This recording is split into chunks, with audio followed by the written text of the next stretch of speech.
time in the rocking chair because it's the only thing I can put him to sleep in. So I apologize beforehand if I am going in and out of focus or if you get slight vertigo. I'm just trying to get him to sleep, guys. Hey guys, happy new year and welcome back to my channel. For those of you who are new, my name is Danielle and I just had a little baby boy. If you guys are interested in seeing the backstory, I'll definitely post some links to some relevant videos down below. Today I wanted to share with you guys my labor and delivery story. I've been meaning to film this video for quite some time now, and it's been very difficult actually filming when you have a newborn. I figured I would film a video for you guys today letting you know all about my labor and delivery story, and he is fast asleep. He was screaming at me earlier. That's just because he was really tired. And also to introduce you to him as well. I don't want to disturb him right now because he just fell asleep, so maybe a little bit later on in the video I'll show him to you. But if you guys want to see non-stop pictures of my cute little baby boy, then you can definitely follow me on Instagram. To begin with, I'll let you know a little bit about my baby, and then I will tell you all about labor and delivery. His full name is Laith Alexander Humayun, and he was born on December 15th at 4:44 p.m. one day before his due date. He weighed 7 pounds 3 ounces. I mean, he was 21.5 inches long. You know that I did Vlogmas again this year, and I definitely tried to follow through on Vlogmas and film every day, but it was very difficult while pregnant. Most days I was very tired and I pushed through anyways, and other days I just was not feeling well. So I think I did Vlogmas all the way up to day 13. Before that, actually, I told you guys that at my last doctor's appointment I asked if I could get induced, and she was totally fine with it. My doctor was just like, there's no medically necessary reason for you to go past your due date. So she was like, as long as, you know, he's not here on or before my due date, then I can definitely get induced on my due date. So I was supposed to go in to the hospital on Friday the 15th to get a catheter, the Foley bulb, put in to stretch my cervix, and they were going to put that in and send me home, and hopefully it would stretch my cervix for me to go in the next day for them to administer oxytocin or pitocin or whatever to induce me for labor. On a Thursday, it was just a very, very normal day. I woke up actually feeling very normal, but slightly lethargic. I didn't really feel like filming that day. So I picked up the camera for maybe 2 seconds in the morning, and then for the rest of the day I just kind of spent it lounging around the house, napping in different places, on the couch, the bed, on the dining table, wherever I could nap really. I'd say around 5 o'clock I started feeling very, very, very weak. I felt like I was gonna faint or pass out. So I messaged Tina and I said, I don't really feel well. I feel like I'm gonna pass out. I was sitting on the couch and she came home and she shared her dinner and she literally sat down to eat. And then I felt like a weird movement, but it was a strong movement, as if like he kicked or headbutted me. And I was just like, oh, that was weird. He's never done that before. And then right after that, I immediately felt the need to pee. So I'm like, okay. So I went to the bathroom and I peed. Like, it was pee. It wasn't anything like that. It was just pee. So I'm like, okay, fine, whatever. Peed, flushed, got up, came into the living room. I literally stepped out of my bedroom because I used the bathroom in our ensuite. I stepped out of my bedroom and my water just came gushing out of me. So in retrospect, looking back, that headbutt was my water breaking. It literally would not stop. So what I did was, as soon as it eased up, I ran back into the bathroom because I didn't want my water breaking all over hardwood floors. And so I ran back into the bathroom where there was tile, so it would be easier to clean. Yes, these are the things I think about when my water is breaking. So I'm standing in the bathroom, and now that I look back, I should have stood in the tub, but I just wanted to get to tile. And I just kind of stood there and waited, and Hino just brought me towels for me to stand on. And I just kind of stood there, and I stood there, and I waited for it to ease up a little bit, and I think I did that for about 10-15 minutes. And then we decided that we were gonna head to the hospital because my doctor said that 2 circumstances that I should go to the hospital. One, if my water breaks spontaneously, or if I'm getting contractions 5 minutes apart of a minute duration. That's where I filmed a little bit to let you guys know that I was heading to the hospital, and my water broke around 6:30 p.m. on Thursday the 14th. This whole time I'm still leaking fluid. I had so much water, it's not even funny. Tina went to check me in, and they put me in triage, where I just kind of laid on a bed. They were monitoring me, they were monitoring him, and I'm still leaking at this point. So they put a gigantic, they literally folded up a pee pad with a mesh underwear and they put it on me. My contractions started to come in, and at first they didn't hurt that much. They were very, very irregular. I'd get a couple that were super close together, and then they'd like space out, and then they got really strong.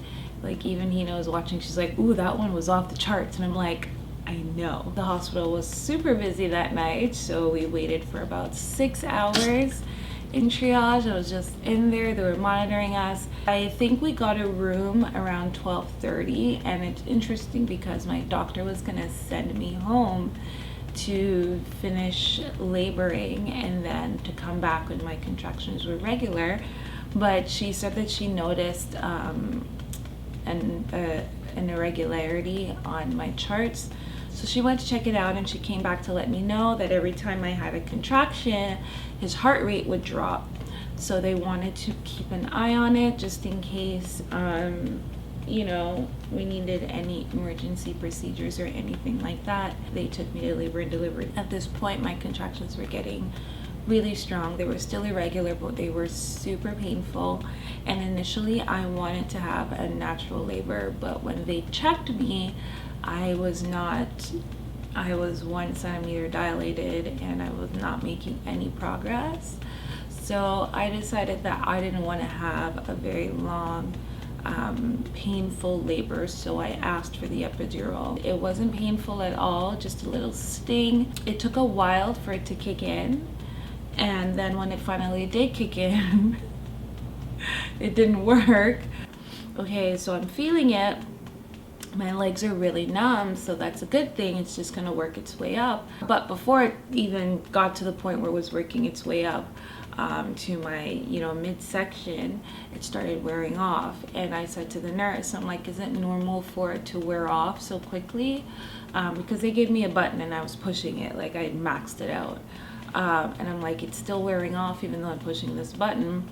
And she's just like, no, it's not supposed to wear off. So they changed my medication for the epidural, and they gave me something stronger, and it worked for about 2 hours. Here we go, baby. No, you don't want it anymore?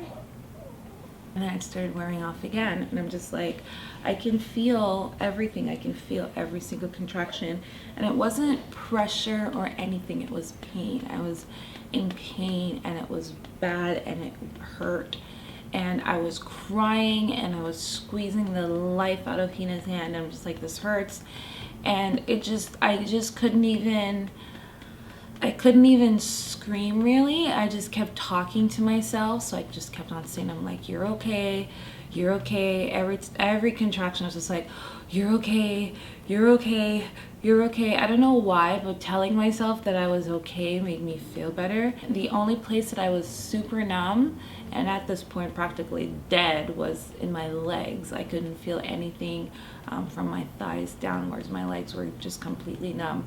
So they brought the anesthesiologist back in to check on my dosage and just to figure out what was going on. And he seemed rather annoyed with me, as if I was making it up, but I could tell him every contraction that I was feeling without even looking at the screen. So I knew that it wasn't, you know, like I was making it up. But he seemed very annoyed. I think he was more annoyed with himself that he might have screwed up my epidural. but they came to figure out that they put the needle a little bit too low in my spine, so that's why my legs were numb and nowhere else. So at this point, my nurse asked me, she was like, we can do another epidural for you, we can just do it again. And I'm just like, you know what, screw it, I'll just deal with it. So that's what I did. I just decided to labor with an epidural that wasn't working. They checked me at like 2 a.m. in the morning. I think I got to like 2 centimeters, so I'd only progressed 1 centimeter the whole time. The doctor came in and she's like, honestly, at the rate that this is going, your baby's not moving down, he hasn't dropped, you're not dilated, looks like you're headed for a C-section. But at this point, I still want to keep an eye on you. We don't like to do C-sections unnecessarily. He's still doing well. You know, you're just progressing really slowly. And so I decided to trust her. If she didn't need me to do a C-section, I was just like, well, whatever. If she says I don't need it at this point, then I'm just gonna go with it. I just started getting really sick. I guess it was just all the medication that I was on, from the epidural, the extra doses, and all that stuff. I just started throwing up. I think I threw up 3 or 4 times. At this point, I didn't eat anything. I was just on water or lemon water. My nurse made me water with lemon in it, and that's all I was drinking. I just kept on throwing up and throwing up. I was so sick, and I couldn't move, so I was just very uncomfortable. They checked me again at around 4:30 Friday morning, and I had progressed to about 3.5 centimeters dilated, and they're just like, you're not really moving. So at that point, they gave me Pitocin to regulate my contractions, and that's when they started getting really painful. Nothing that they gave me in terms of, you know, helping my labor worked. The epidural didn't work, Pitocin didn't work, it didn't make my contractions regular at all. I just sat there and labored in pain and irregular contractions. A couple hours later, the doctor came in and she was just like, there's been an issue, we're concerned that the monitors that we have on you might have been picking up your heart rate and not your baby's. So they wanted to just kind of make sure that they were picking up his heart rate. So instead of doing the monitor that's on your stomach, they put the sensors on his head, I think, to check his heart rate, and then they used that to monitor him directly, and he was doing fine. His heart rate was still dropping every time I had a really strong contraction though, so that was a little bit scary, but aside from that, it was still pretty fine. So I just spent the rest of the time from that morning, from 4 a.m. till the afternoon, them just checking me regularly, watching my dilation and all of that stuff. At around 2 p.m. I got to 8 centimeters, which was really good. And then my nurse checked me around 4:30, 4:20, and she was just like, okay, you seem to be about 10, and I can feel him, he hasn't moved down, so it looks like he's kind of a little bit like lodged a little bit to the left. His head was like turned like this, and it's interesting because that's exactly how he likes to sleep now. He likes to sleep with his head over to the left side, and so his head hadn't moved down. He just did not want to drop down into my cervix, but they could feel his head, and they tried to turn it. So the first doctor, she tried to turn it, she wasn't very successful. They said something about like I don't remember what it's called, but it made reference to a lip. So it seemed like there was just like a little piece, like his head was starting to center up with my cervix, but there was just like a little bit that was not fully around his head, so they didn't want me to push. Around 4:30, 4:35, they had the main doctor come in, the main OB come in, and he checked me because the other doctor told him that she couldn't turn his head. So he's like, okay, I'm just gonna take a look here and see if we can turn his head. And I don't know what he did, but he literally looked at me like 2 seconds later and he's like, okay, so we're gonna need you to start pushing because your baby is coming now. I was just like, what? I wasn't ready. You're just gonna turn his head. This is 22 hours later, by the way. The labor was really hard, but pushing was a breeze. He was out in 6 minutes and he had a full head of hair and he came out screaming. His eyes were wide open. He did have a bowel movement in utero and he did aspirate a little bit of it, but he was fine. They got it out, no problem. And he did really well. He measured 8 and 9 on the APGAR. And he was the cutest, sweetest baby I had ever seen. And today, he's actually a month and 1 day old because it's Tuesday. He was a month old yesterday. That's pretty much it for how this little guy got here. I don't know if I did that labor and delivery video very well. I've never done one of those before, but I really wanted to let you guys know what happened. I'm gonna show him to you guys right now, but that's pretty much it for my labor and delivery story. I really hope you guys enjoyed the video, and if you have any questions, please feel free to leave them down below and I will definitely try to answer them. Oh, here we go. You're okay. There he is. Oh, there's my baby.